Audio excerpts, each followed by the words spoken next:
네, 우리 인사합니다. 할렐루야 샬롬 하고 우리 인사합니다. 할렐루야 샬롬 샬롬 샬롬 샬롬 샬롬. 하나님 사랑합니다. 여러분 주 안에서 사랑합니다. 오늘 호세아 마지막 장 14장입니다. 1절에서 9절까지 우리 전체가 너무 짧습니다. 나리꽃처럼 피다. 나리꽃이라는 의미는 이슬처럼 피다라는 뜻인데요. 5절에 내가 이스라엘에게 이슬과 같으리니, 여기 같은 의미로 주석에 원어에 이렇게 나와 있습니다. 백합화가 나리꽃이에요. 여기서 증거하는 레바논 백향목같이 뿌리가 박힐 것이라. 소망이죠. 오늘 전체적으로 하나님께서는 이스라엘 백성에게 회개하고 돌아올 것을 말씀하시면서 그들이 돌아오면 하나님께서 축복을 주시겠다. 1절에 그렇게 말씀을 하고 계시죠. 뭐라고 해서 이스라엘아 네 하나님 여호와께로 돌아오라. 내가 불의함으로 말미암아 엎드러졌느니라. 돌아오라고 계속 돌아와고 말씀을 하시는 부분이 나타나죠. 그리고 그렇게 됐을 때 축복의 열매를 맺게 하실 것이다. 이렇게 말씀합니다. 이스라엘의 회개 촉구가 1절에 조금 아까 읽었던 것처럼 불의함을 인하여 엎드러진 이스라엘에게 하나님께서 계속 돌아오라고 말씀합니다. 그들이 자신들의 불의함을 인하여 엎드려졌는데 이는 이스라엘 백성이 이방 나라에 의해 멸망당하는 수치를 당한 이유가 바로 불의함의 죄 때문이다. 그래서 우리가 의로워야 되겠죠? 잘못됐을 때 많아요. 그럴 때 얼른 회개할 줄 알아야겠다. 그것을 핑계를 대거나 정당화를 하거나 아니면 아무런 감각이 없게 보는 것은 절대로 용서를 받을 수가 없습니다. 잘못하면 얼른 용서를 빌어야 된다는 거죠. 이스라엘 백성은 정치 군사적인 약세에 멸망을 당했다고 생각할 수도 있겠지만 사실은 하나님께 징벌받음으로 이방 나라에게 침략을 당했다는 것을 절대 잊어버리지 말아야 되겠다. 그러므로 이스라엘 백성이 이방의 포로가 되면서 자유를 얻을 수 있는 길은 야훼께 회개하고 돌아와 구원의 은총을 구하는 길밖에 없다. 하나님께서는 뭐라고 그래 이스라엘 백성이 회개하기만 하면 언제나 구원해 주실 은혜를 예비하고 그들에게 촉구하고 계신다. 오늘도 저와 여러분에게 이런 마음으로 항상 기다리고 계신다. 주를 경외함이 없다. 예레미야 2장 19절에 내 악이 너를 징계하겠고 내 반역이 너를 책망할 것이다 라고 말합니다. 무엇이 악이 저와 여러분을 징계한다. 내 반역이 너를 책망할 것이라. 우리가 악을 행하고 또한 하나님께 배반하는 짓을 이스라엘 백성들을 그 예시로 계속 보여주시죠. 구약에서 반역이 너를 책망한다라는 것. 내가 너를 미워하는 거 아니야. 그래서 우리가 죄는 미워하되 사람은 절대로 미워하지 말라고 그러죠. 그러니 내 하나님 여호와를 버림과 내 속에 나를 경외함이 없는 것이 악이다. 그죠? 고통인 줄 알아라. 주 만군의 야훼의 말씀입니다. 너희들이 고통스럽고 힘들고 모든 그러한 것들은 내 속에 나를 경외함이 없는 악 때문이라는 걸 잊지 말아라. 자기 영혼을 망하게 한다고 잠언 6장 32절에 여인과 간음하는 자는 무지한 자라. 이것을 행하는 자는 자기의 영혼을 망하게 한다. 간음의 죄가 얼마나 큰지 이건 육신적인 간음일 수도 있겠지만 뭘까요? 영적인 간음을 말씀하고 있죠.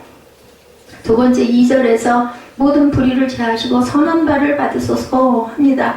너는 말씀을 가지고 야훼께로 돌아가기를 모든 불의를 제거하시고 선한 바를 받으소서. 우리가 수송아지를 대신하여 입술의 열매를 주께 드리니라. 입술의 열매는 뭐예요? 우리 입술의 고백이죠. 이 말씀으로 묵상으로 고백하는 그 열매를 주께 드리겠다라고 말씀합니다. 그래서 수송아지를 대신해서 하나님께서는 뭐라고 했어요? 수양의 기름보다 무엇을 예배를 더 좋아하신다고 말씀을 합니다. 긍휼을 더 좋아하신다고 말씀을 합니다. 하나님께서 자신의 불의를 제하달라는 간구는 인간 스스로 자신의 죄악을 제할 수 없고 오직 하나님의 주권적인 은혜로만이 그것을 죄사함을 받을 수 있다라는 말씀을 하고 있습니다. 이는 곧 인간이 스스로의 무능을 인정하고 하나님의 은혜만 의지할 때 하나님께서 구원의 복을 허락하여 주시는 진리를 증거하고 있다. 예수 믿으면 구원받는다 그러죠? 예수의 피로 구원받는다. 뭐 그렇게 해야만 구원을 받아. 이런 생각을 하는 그런 경우가 많습니다. 세상적으로 생각할 때는 아닌 것 같죠? 우리 세상의 머리로 생각합니다. 근데 성경에는 그렇게 나와 있습니다. 바보같이 그냥 그대로 따라하는 자를 오히려 하나님은 긍휼히 여겨주신다. 죄 범한 것을 고백합니다. 사무엘하 24장 10절에 다 다윗이 백성을 조사한 후에 그의 마음에 자책하고 다시 야훼께 아뢰되 내가 이 일을 행함으로 큰 죄를 범하였나이다. 그 뭐예요? 그 사람들 인구조사하고 나서 이렇게 고백을 해요. 야훼 이제 간과함나니 종의 죄를 사하여 주옵소서. 내가 심히 미련하게 행하였나이다. 하나님이 하지 말라는 것을 본인은 그것이 아주 똑똑한 일이라고 그래서 그것을 막 조사하는 그 역사가 나타나고 있습니다. 사무엘하에 보면 악을 제하신다고 이사야 6장 7절에 그것을 내 입술에 대며 이르되 보라 이것이 내 입에 닿았으니 내 악이 제하여졌고 내 죄가 사하여졌느니라 하더라. 예, 악을 제하주셨는 무슨 일이 있었어요? 예, 불에 달궈온 그 젓가락으로 누구를 이사야 입술에서 더러운 거를 다 죄가 사해졌다라고 하죠. 천사가 이 부분을 얘기합니다. 입술로 수송아지를 대신하는 제사. 하나님께서는 이스라엘 백성에게 회개를 강구하는 기도의 내용을 가르쳐 주시면서 입술로 수송아지를 대신해 죽게 될 것을 고하라. 예, 네가 네 죄를 고하는 것이 송아지를 소를 잡는 것보다 더 귀하다라고 말씀을 하죠.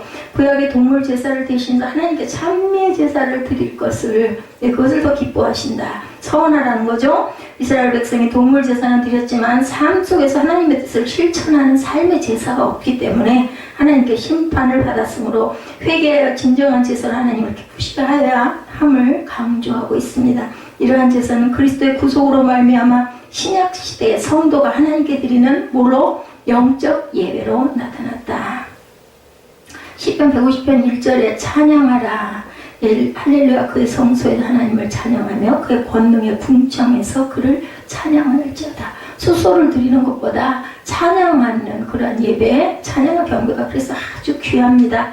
찬미의 제사를 드리자. 히브리서 13장 15절에도 그러므로 우리는 예수로 말미암아 항상 찬송의 제사를 하나님께 드리자. 이는 그 이름을 증언하는 입술의 열매이라고 말씀한다. 우리 입술의 고백이에요. 찬양 드리는 것은 내 고백이 되고 그 가사에서 우리가 얼마나 많은 은혜를 우리가 느끼고 깨닫습니까? 그 찬양을 잘하고 못하고 중요한 게 아니죠. 그 시간도 우리가 고백하는 기도의 시간입니다. 그 찬양의 시간이 고아가 주께로 말미암아 긍휼을 얻는다고 3절에 증거하죠. 우리가 아수르의 구원을 의지하지 아니하며 말을 타지 아니하며 다시는 우리의 손으로 만든 것을 향하여 너희는 우리의 신이라 하지 아니하는 뭐예요? 우상숭배 얘기하죠. 만들어 놓고 무슨 만들어 놓고 금송아지 만들어 놓고 절하는 거. 이는 고아가 주로 말미암아 긍휼을 얻음이니이다 할지니라.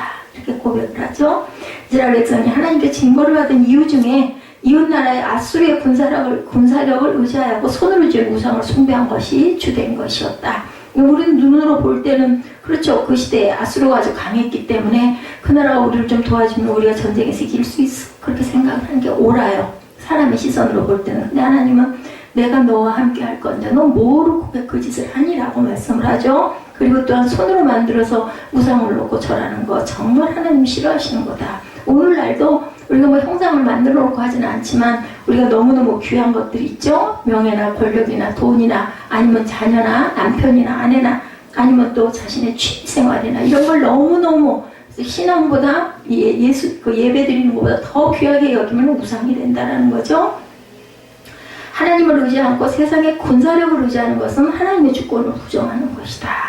저는 요즘에 늘 그런 걸 느낍니다. 사람이 할 수 있는 것은 사람이 하면 돼요. 근데 사람이 할 수 없는 게 너무 많아요. 그죠? 그건 어떻게 하나님이 하셔야죠. 하나님께 그냥 주권을 드리는 수밖에 없습니다. 하나님께서는 이스라엘 백성에게 고아가 야훼로 말미암아 긍휼을 얻음을 고백하라고 하셨는데 이는 오직 야훼만이 의지할 자가 되심을 고백하는 요구입니다.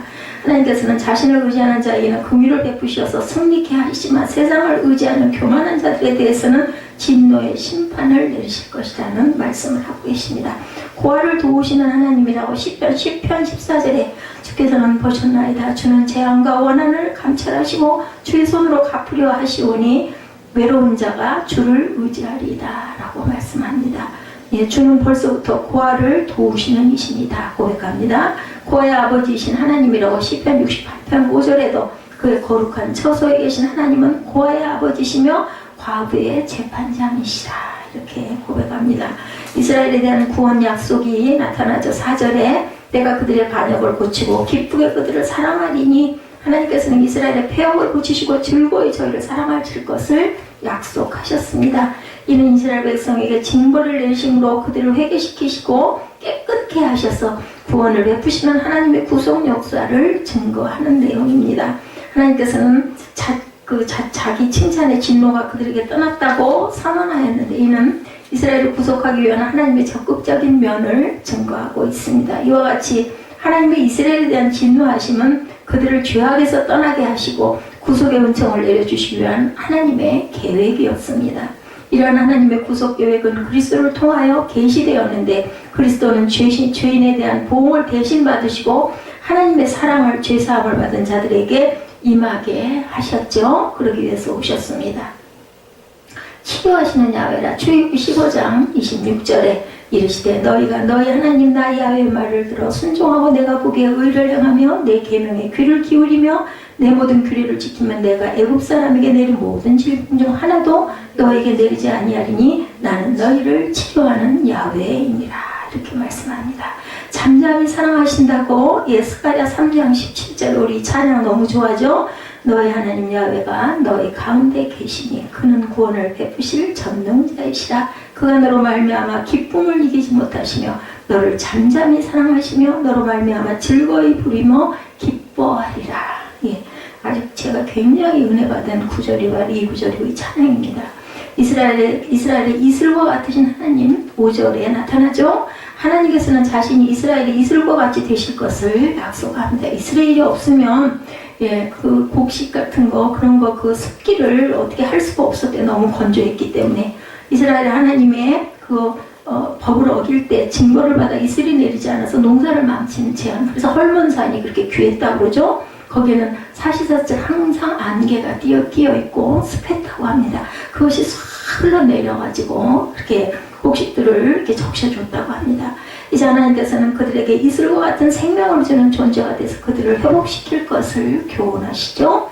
이스라엘의 백합과 같이 피고 레바논 백향목같이 풀이가 박힐 것이며 그래서 오늘 제목이 나리꽃처럼 피다. 뭐예요? 백합을 나리꽃이라고 이렇게 해석을 하기 때문입니다.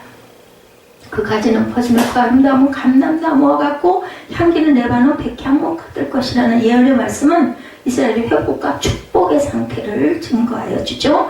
하나님께서 이스라엘을 떠나셨을 때 이스라엘은 물이 끊어져 말라 죽어가는 나무와 같았다. 당연하죠. 하나님의 영이 만약에 우리 몸에서 떠나면 우리는 뭐가 돼요? 죽은 몸이 됩니다. 죽은 목숨이 되죠. 왜냐하면 하나님께서 우리 몸에 생명을 부어주셔서 우리가 사람이 된 것처럼 그 영이 떠나면 우리는 사망입니다. 그러나 하나님께서 그들에게 다시 은총을 부어주실 때 그들은 새 생명을 되찾게 되었다. 맺히는 이슬 같다라는 말씀을 신명기 32장 2절에도 내 교훈은 비처럼 내리고 내 말은 이슬처럼 맺히나니 연한 뿌리 위에 가는 비 같고 채소 위에 단비 같도다. 이 나라는 이 이슬이 우리나라는 뭐 이슬 별로 하나도 안 중요하잖아요. 안개 굉장히 싫어하잖아요. 근데 이 이슬이 없으면 이 나라는 도저히 먹고 살 수가 없는 거예요. 너무 건조한 나라이기 때문에. 그래서 이슬이 굉장히 귀하죠. 풀이의 이슬 같은 은택이라고 잠언 19장 12절에도 칭송합니다. 왕의 노함은 사자의 부르짖음 같고 그의 은택은 풀이의 이슬 같으니라. 이슬이 없으면 그 풀은 죽어요. 메말라서 죽죠. 그러니까 그것이 바로 생명입니다. 하나님이 주시는 은총이라고들 생각을 하죠.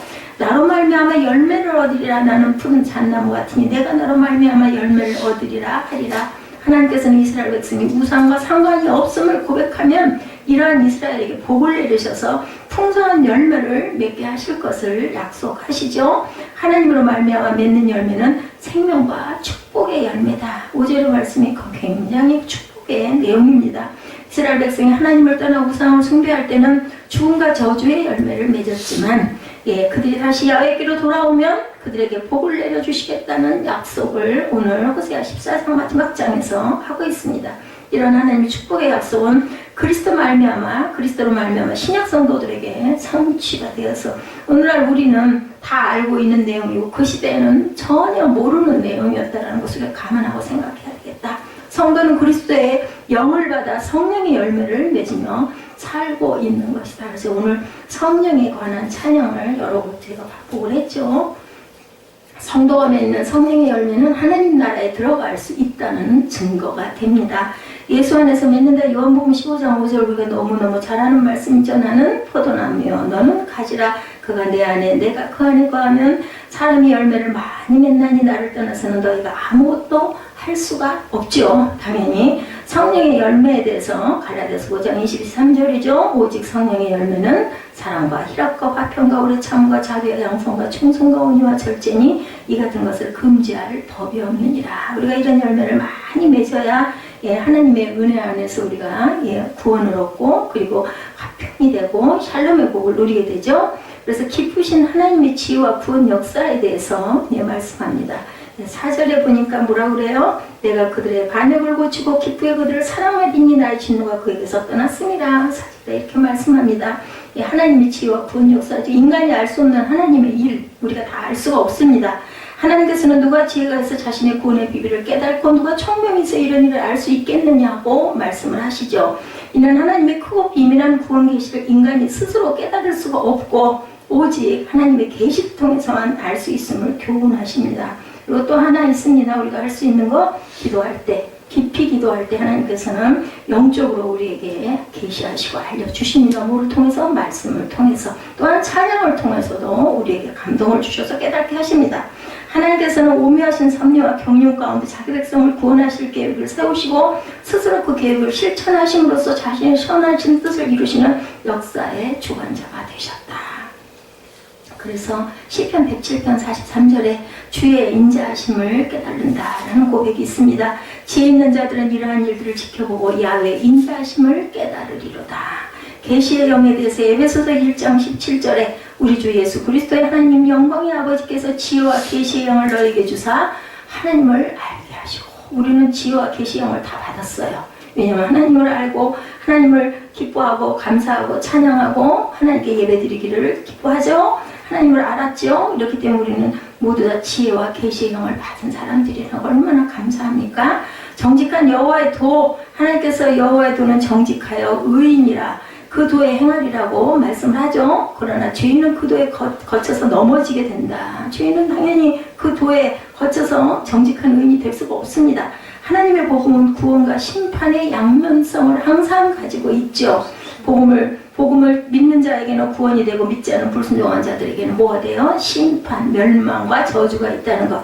이러한 복음의 성격은 그리스도께서 마지막 날 재림하셔서 심판을 행하실 때 드러나게 될 것이다. 그러니까 마지막 때가 분명히 온다. 우리가 죽은 이후에 오든 우리가 살았을 때 오든 그죠? 천년왕국 시대에 오든 우리가 그건 언제가 됐든 꼭 보응하십니다. 그래서 저는 늘 그 생각을 한다. 심은 대로 거두리라.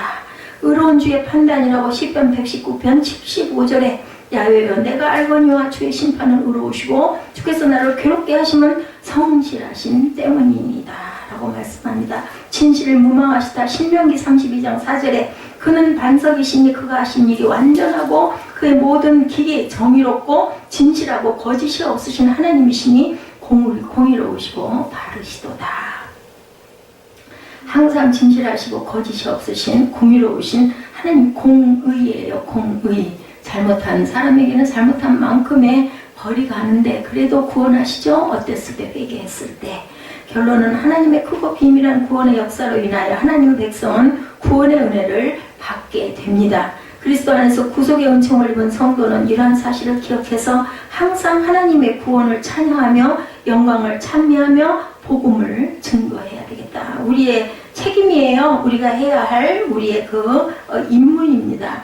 영광을 찬미하며 복음을 증거해야 될 게 우리의 책임이라는 거죠. 그래서 오늘 9절까지를 조금 풀어서 제가 한번 여러분에게 읽어드립니다. 이스라엘아 주 너의 하나님께로 돌아오노라. 너와 지은 죄가 너를 걸어 거꾸로 뛰었지만 너희는 말씀을 받들고 주께로 돌아와 이렇게 하리어라. 우리가 지은 모든 죄를 용서하여 주십시오. 우리를 자비롭게 받아 주옵소서. 수송아지를 드리는 대신에 우리가 입술을 열어 주님을 찬양하겠나이다. 3절이죠. 다시는 아시리아에게 우리를 살려달라고 호소하지 않겠습니다. 본말을 의지하지도 않겠습니다. 다시는 우리 손으로 만들어 놓은 우상을 우리의 신이라고 고백하지도 않겠습니다. 고아를 가볍게 여기시는 분은 주님밖에 안 계십니다. 4절에 내가 그들의 반역하는 병을 고쳐주고 기꺼이 그들을 사랑하겠나이다. 그들에게 품었던 나의 분노가 이제는 다 풀렸나이다. 5절에 내가 이스라엘 위에 이슬처럼 내릴 것이니 이스라엘이 나리꽃처럼 피고 레바논의 백향목처럼 뿌리를 내릴 것입니다. 6절에 그 나무에서 가지들이 새로 뽑고 올리브나무처럼 아름다워지고 레바논의 백향목처럼 향기롭게 될 것이며 그들이 다시 내 그늘 밑에 살면서 농사를 지어서 곡식을 거둘 것입니다. 7절에 포도나무처럼 꽃이 피고 레바논의 포도주처럼 유명해질 것이며 에브라임이 고백할 것입니다. 나는 이제 우상들과 아무 상관이 없나이다. 그러면 나는 그들에게 응대할 것입니다. 8절에 내가 너를 지켜주마. 나는 무성한 잣나무와 같으니 너는 필요한 생명의 열매를 나에게서 언제나 얻을 수 있을 것이다. 9절에 지혜로운 사람은 여기에 쓴 것을 깨달아라. 총명한 사람은 이것을 마음에 새겨라. 주님의 길은 올바르다. 의로운 백성은 그 길을 따라 살아가지만 죄인은 비틀거리며 넘어질 것이다. 이게 오늘 마지막 호세아 14장에 하나님께서 말씀하시는 플러스 결론입니다. 그래서 1, 2절에는 돌아오라. 우리는 지금 호세아를 통해 전해진 돌아오라는 부름 앞에 서 있습니다. 물론 그 부름의 주체는 누구세요? 하나님이시죠? 하나님이 돌아오라는 말을 하십니다. 하나님의 백성들이 마땅히 있어야 할 자리에 있지 않다라는 것을 전제해서 너희들 돌아와야 된다. 물론 하나님의 백성이 마땅히 있어야 할 자리는 어디예요? 하나님 앞입니다. 인류의 첫사람인 아담이 하나님의 낯을 피하여 나무 뒤에 숨죠. 그 이래로 인간의 역사는 하나님의 낯을 피하여 달아나는 인간과 그를 찾아오시는 하나님 사이에서 숨바꼭질을 하고 있습니다. 하나님은 달아나게 급급한 백성들에게 예언자를 보내셔서 계속 우리 찬송이죠. 돌아와 마음이 고난 자여. 이렇게 하나님께서는 계속 우리에게 공고하고 계신다. 타락이 하나님께 등을 돌리는 것이라면 회개란 하나님을 향한 돌아섬입니다.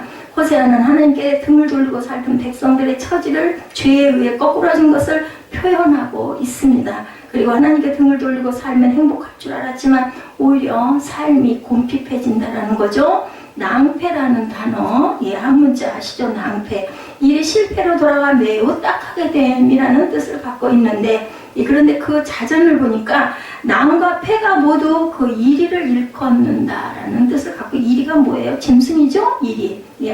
여우, 늑대 이런 거를 얘기합니다. 낭과 패가 두 자가. 근데 사실 낭과 패는 꼬리가 길어서 내달리다가 제 꼬리를 밟고 넘어지는 짐승을 가리킵니다. 이리. 하나님을 등진 사람이야말로 낭과 패다 이런 뜻을 한문의 뜻을 잘 풀면은 성경의 그 뜻과 그렇게 일치해가지고 아주 그 놀라워하고 그 한문을 굉장히 연구하시는 목사님들이 또 계십니다. 그릇된 의존에서 벗어나자. 그러면 어떻게 해야 주님께로 돌아갈 수 있을까? 호세아는 말씀을 받아들이는 것이야말로 돌아감의 첫 단계다 말씀하죠. 타락의 시작은 하나님의 말씀을 멀리하는 것, 예배를 멀리하고, 그죠? 그 기도를 멀리하고, 그리고 찬양을 귀찮아하고, 이게 바로 낭패가 되는 지름길이다. 이리의 꼬리를 발라갖고 제풀에 넘어지는 거예요. 하나님의 말씀, 우리의 욕망을 거스를 때가 많습니다. 도대체 왜 교회는 그렇게 꼭 그렇게 가야 돼? 왜 꼭 그렇게 유별을 떨면서 예수를 믿어야 온전한 거야? 이런 얘기들을 많이 합니다. 그러면 모든 사람들이 그래. 좀 세상에서 편하게 사는 게 좋지. 맨날 예배에 묶여가지고 도대체 뭐야? 하나님이 우리를 그렇게 고난을 당하고 고역으로 예배를 드리라는 건 아니잖아. 근데 은혜를 못 받는 사람은 고역이지만 은혜 받는 사람들은 매일매일 교회가 기쁘고 즐겁죠? 그 환경을 또한 아무나 받을 수는 없어요. 환경을 만들어 주신 것도 감사해야 됩니다. 그죠? 가고 싶어도 못 가는 환경인 사람도 얼마나 많습니까? 말씀을 마음으로 듣는 순간 더 이상 나 좋을 대로 살 수가 없어져요. 괴로워요. 그렇게 했다가는. 아이들은 가끔 부모의 쓴소리에 귀를 막는 것도 모자라 도리질을 하고 딴소리를 막 하죠. 얘기하는 중에 막 다른 말이에요. 안 듣고 싶다라는 거죠. 얼마나 미운지 모릅니다. 아이고, 저 녀석이 저렇게 철이 없어. 지 생각해서 얘기를 해주는데 그 소리가 듣기 싫으니까 어쩌고 막 이렇게 얘기를 해. 뻔히 알죠. 그죠? 그거 어떡하겠습니까? 쥐어 박아야 뭐 소용도 없죠.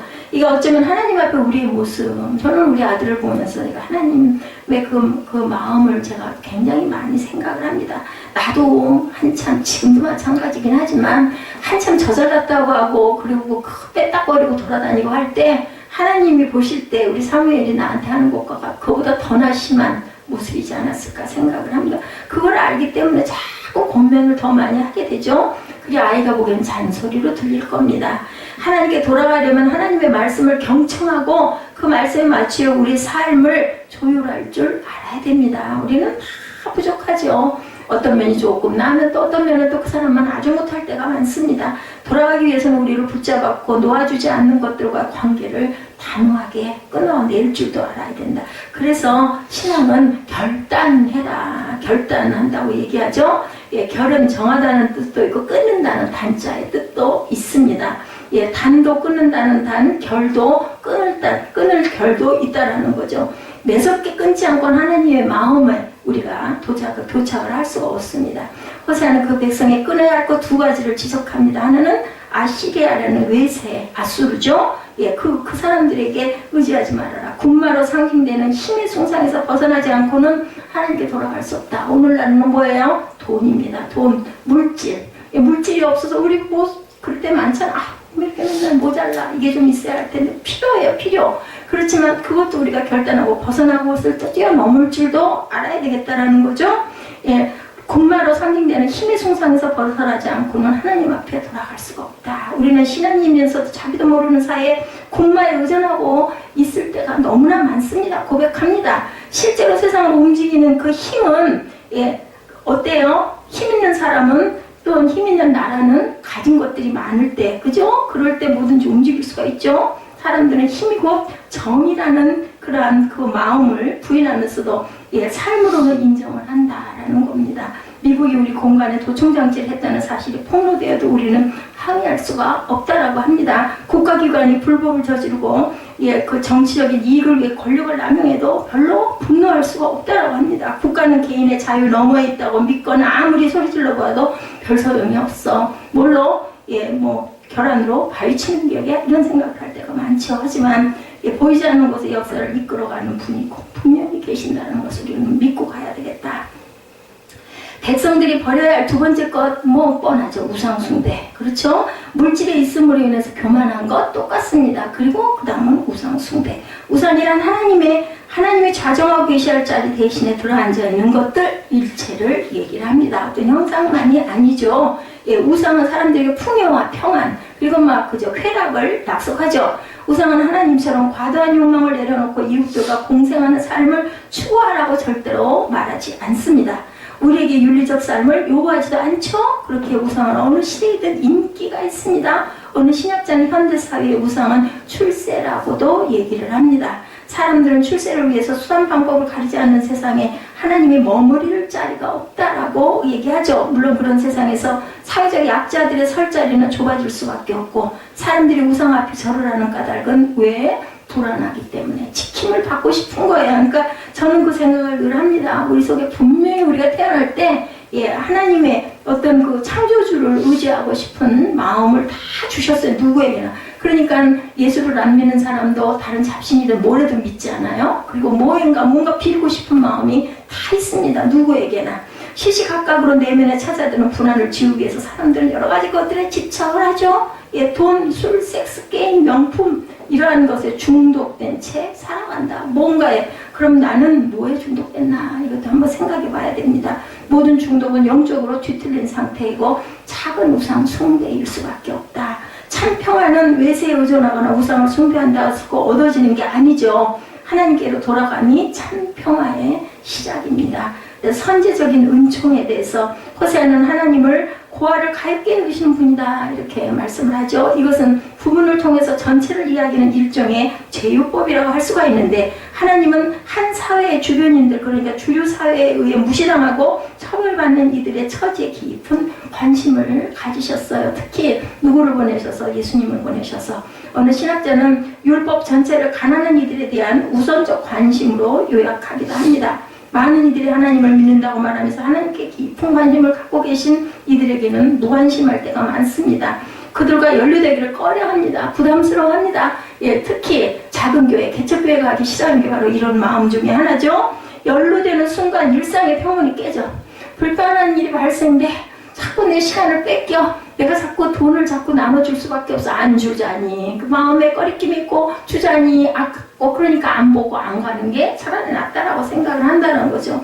그런데 하나님께서 이르는 길은 그런 이들 사이에 나 있어요. 무슨 길로? 좁은 길로 가라는 거죠. 섬기라는 거죠. 봉사하고 나눠주라는 거죠. 두 손을 높이 들고 아무리 찬송을 불러봐도 철야기도와 금식기도 열중에도 소용이 없습니다. 어거스틴은 진리를 피하면서 찾았다고 고백한 바 있는데 우리도 그런 것이 아닌가 돌아봐야 된다. 피해가면서 뭐라 그랬어요? 아담과 하와 이래로 하나님은 우리 얼굴을 찾으러 다니시고 아담과 하와는 자꾸 하나님을 피하는 얼굴이 두 가지의 반복이라고 아까 말씀드렸죠. 하나님이 세상에 설 자리가 없는 사람들, 사고 무친의 상황에 내몰린 이들의 기댈 언덕이 되기 주교회에서 역사에 개입하시죠. 예수 그리스도를 통하여서. 잠언은 가난한 사람을 억압하는 것은 그를 지으시는 분을 모욕하는 것이라고 말하고 있습니다. 거기에 더해서 궁핍한 사람에게 은혜를 베푸는 것을 그를 지으신 분을 공경하는 것이라고 잠언 14장 31절에 증거하고 있습니다. 우리가 이웃들과 평화롭게 지내고 어려움을 겪는 이들의 설당이 되어주려고 노력할 때 역설적으로 우리 내면에 치유가 시작된다는 거죠. 그런데 우리가 하나님의 뜻을 따라 살게 되는 것, 정의를 뿌리고 사랑의 열매를 거두는 것은 호세아 10장 12절입니다. 그분의 은혜 없이는 불가능하다. 호세아도 그것을 너무나 잘 알고 있었어요. 호세아가 20살에 15살에 끌려가서 25살에 그저 그 하나님의 부름을 받았어요. 10년 동안 내가 그들의 반역하는 병을 고쳐주고 기꺼이 그들을 사랑하겠다. 그들에게 품었던 나의 분노가 이제는 다 풀렸다라고 이렇게 고백을 합니다. 우리는 이 말에 예수님의 마음을 우리가 읽죠. 마태복음 9장 12절에 오라 주님은 건강한 사람에게는 의사가 필요하지 않고 병든 사람에게 필요하다라고 말씀을 하셨습니다. 반역하는 병을 고쳐주시는 하나님, 그리고 그들을 기꺼이 사랑하는 하나님이 지금 우리 가운데 계시다라는 것. 이것이 오늘 각박한 세상살이에 지쳤으면서도 우리가 희망을 갖는 유일한 이유가 됩니다. 우리가 할 일은 다만 그 사람을 향해 마음을 여는 것이 중요하다. 우리가 그 사람을 우리의 이웃들에게 그 사랑을 흘려보내는 것, 그분의 사랑이 흘러가는 통로가 된다는 것, 그것이 우리가 누릴 큰 은혜의 통로가 저와 여러분이 되어야 할 책임이라는 것. 그죠? 믿는 자의 삶은 그러면 어떻게 살아야 되나? 우리를 향한 하나님의 계획은 재앙이 아니라 뭐라고요? 번영이라고 말씀합니다. 호세아는 이스라엘 백성들이 하나님께로 돌아갈 때 받게 될 은총을 시적으로 그려내고 있습니다. 내가 이스라엘 위에 이슬처럼 내릴 것이니 이스라엘이 나리꽃처럼 피고 레바논의 백향목처럼 뿌리를 내릴 것이다. 그 나무에서 가지들이 새로 뽑고 올리브나무처럼 아름다워지고 레바논의 백향목처럼 향기롭게 될 것이다. 그냥 읽기만 해도 너무너무 아름답지 않습니까? 그들이 다시 내 그늘 밑에 살면서 농사를 지어 곡식을 거둘 것이다. 포도나무처럼 꽃이 피고 레바논의 포도주처럼 유명해질 것이다. 5절에서 7절이 아주 중심이죠. 이 대목의 핵심은 이슬과 그늘입니다. 이슬과 그늘. 그래서 아까 나리꽃이라고 얘기했죠. 오늘 제목이 소리 없이 내려 초막에 생명을 주는 이슬처럼 하나님은 생명의 보존자이시다. 이슬이 뭐라고? 생명의 보존을 상징합니다. 나리꽃과 레바논의 백향목, 올리브나무 등은 이슬이 거느리고 있는 이미지들로 나타납니다. 보이지 않아도 들리지 않아도 하나님은 지금 우리 가운데 계시면서 우리를 위해서 생명을 창조하고 계세요. 그죠? 밤사이 무소리가 내려서 국화꽃이 피게 하시는 것이 하나님의 그 생명을 창조하시는 모습이죠. 하나님은 또한 폭양에 지친 나그네가 쉬어갈 수 있는 넉넉한 그늘로 표상을 삼고 있습니다. 세상에는 그늘을 자처하는 것들이 많죠. 돈이 그 대표라고 할 수도 있죠. 돈이 있으면 만사형통이라고 생각하는 그런 생각들이 널리 퍼지고 있습니다. 강대국들이 보정해주는 무기의 그늘 밑에서 평화를 누릴 수 있다고 생각하는 사람들도 있습니다. 어때요? 자, 요담의 우화에 나오는 가시나무의 그늘도 있습니다. 그 아래 거하려는 이들은 상처투성이가 될 각오를 해야 합니다. 하지만 하나님은 그런 그늘과 다르죠. 이사야는 하나님을 가리켜 폭풍우를 피할 피난처이시며 떼약볕을 막는 그늘이라고 이사야 25장 4절에 말씀하고 있습니다. 시편 기자도 가장 높으신 분의 보호를 받으면서 사는 너는 전능하신 분의 그늘 아래 머무를 것이다. 시편 91편 1절에도 이렇게 말씀을 합니다. 살다 보면 삶의 물기가 다 빠진 데 지칠 때도 있고 떼약볕 아래를 걷는 것처럼 힘들 때가 분명히 있습니다. 하지만 하나님의 사랑을 거두시는 것은 아니죠. 16세기 스페인 성인인 십자가의 그 성 요한은 이렇게 말합니다. 어린아이가 자람에 따라 어머니는 응석을 받아주지 않고 부드러운 애정을 감춘다. 그녀는 자기 달콤한 젖가슴에 뜨뜻히 쓴 노아즙을 버리고 바르고. 저도 기억이 납니다. 어렸을 때 엄마가 젖을 떼려면 돌전한 애기들 늦게까지 젖들을 먹었어요. 그 옛날에는.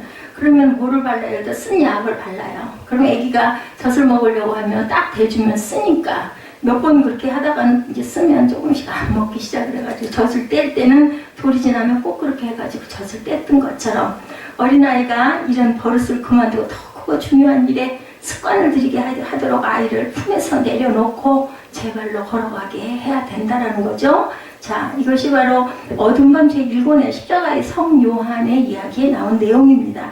하나님의 말씀을 마음에 새기고 사는 한 우리는 무너지지 않습니다.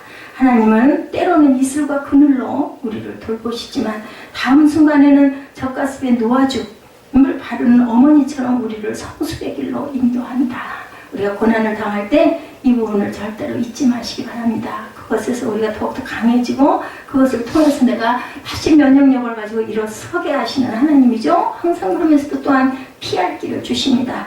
우리 삶의 주도권을 주님께 넘겨드릴 때 울면서라도 씨를 뿌려야 할 때 그리고 나면 어떤 단? 기쁨의 단을 거둔다 하시죠. 하나님 바로 우리들의 헌신과 수고를 통해서 세상을 변혁시키기를 원하십니다. 우리가 먼저 묵은 땅을 갈아엎으면 주님께서 친히 오셔서 정의를 공의를 빛처럼 내려주신다고 약속하시죠. 이 소망을 가슴에 품고 당당하게 살아가시는 저와 여러분 되시기를 주님의 이름으로 축복합니다. 오늘 특별히 호세아 14장 5절에서 7절 우리 함께 합독하고 우리 결단 찬양하고 축복 예배를 마치도록 하죠. 14장 5절에서 7절입니다. 내가 이스라엘에게 이슬과 같으니 그가 백합화 같이 피겠고 레바논 백향목같이 뿌리가 바뀔 것이라. 그의 가지는 퍼지며 그의 아름다움은 감람나무 같고 그의 향기는 레바논 백향목 같으리니 그 그늘 아래에 거주하는 자가 돌아올지라. 그들은 곡식까지 풍성할 것이며 포도나무같이 꽃이 필 것이며 그 향기는 레바논의 포도주같이 되리라.